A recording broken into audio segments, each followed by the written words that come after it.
Saudara-saudari, adik-adik, Bapak Ibu, para sahabat Tuhan Yesus di Paroki Santo Yosef Medari dan di Stasi Santo Thomas dan juga para sahabat Tuhan Yesus dimanapun Anda berada. Berkah dalam, salam semangat, sehat selalu, tetap berbahagia dan senantiasa tekun berbuat baik di dalam berkat Tuhan. Kembali marilah kita belajar ilmu sejati pada hari Minggu tanggal 15 Januari tahun 2023, hari Minggu biasa yang kedua. Kita mengawali belajar ilmu sejati dengan berdoa dalam nama Bapa, Putra, dan Roh Kudus. Amin. Allah yang Maha Kuasa dan Kekal, Engkau mengatur segala yang di langit dan di bumi.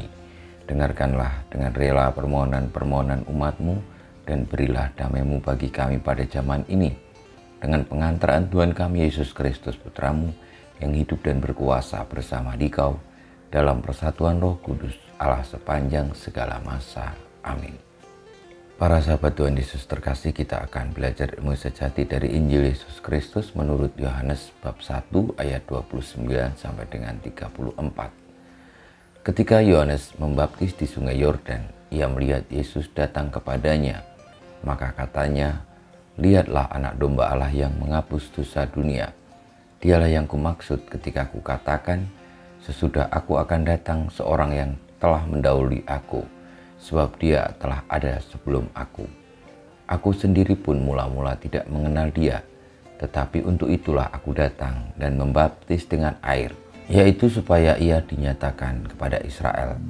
Dan Yohanes memberi kesaksian, katanya, "Aku telah melihat roh turun dari langit seperti merpati, dan roh itu tinggal di atasnya.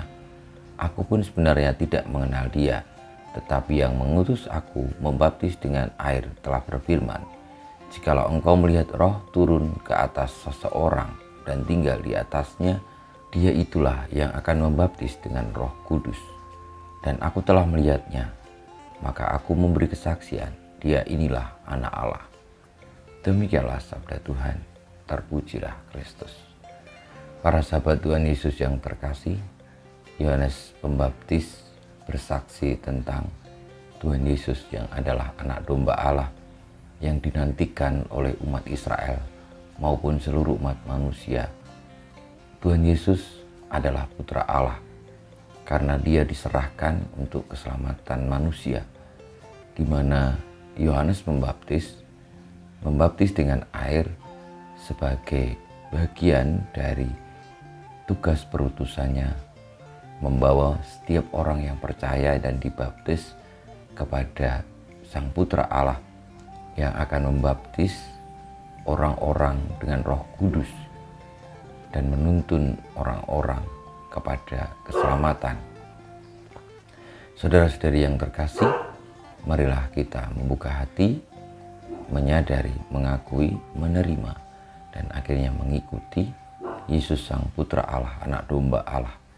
Setiap kali kita mengikuti perayaan Ekaristi dan kita menyebut hosti yang telah dipecah sebagai anak domba Allah, dialah Yesus sendiri yang telah dikorbankan, dipersembahkan bagi keselamatan umat manusia.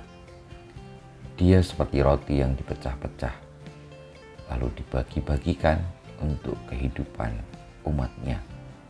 Kita mohon berkat Tuhan, semoga kita semakin percaya dengan Yesus yang adalah Putra Allah. Karena dengan ia diserahkan kepada manusia yang adalah Putra Allah sendiri, kita yang tadinya berdosa, yang menjadi putra dunia, diangkat sebagai putra-putri Allah, putra-putri Tuhan, saudara-saudari Tuhan Yesus. Kita mohon berkat Tuhan, kemuliaan pada Bapa dan Putra dan Roh Kudus seperti pada permulaan, sekarang, selalu, dan panjang segala abad. Amin. Ya Yesus, jadikanlah hati kami seperti hati-Mu. Tuhan bersamamu dan bersama rohmu, kita semua hidup kita, perjuangan kita untuk membuka hati, percaya akan Kristus yang adalah Putra Allah yang telah diserahkan kepada manusia untuk keselamatan. Siapapun yang percaya kepadanya senantiasa dibimbing, dilindungi, diberkati Allah yang Maha Kuasa, Bapa, Putra, dan Roh Kudus. Amin.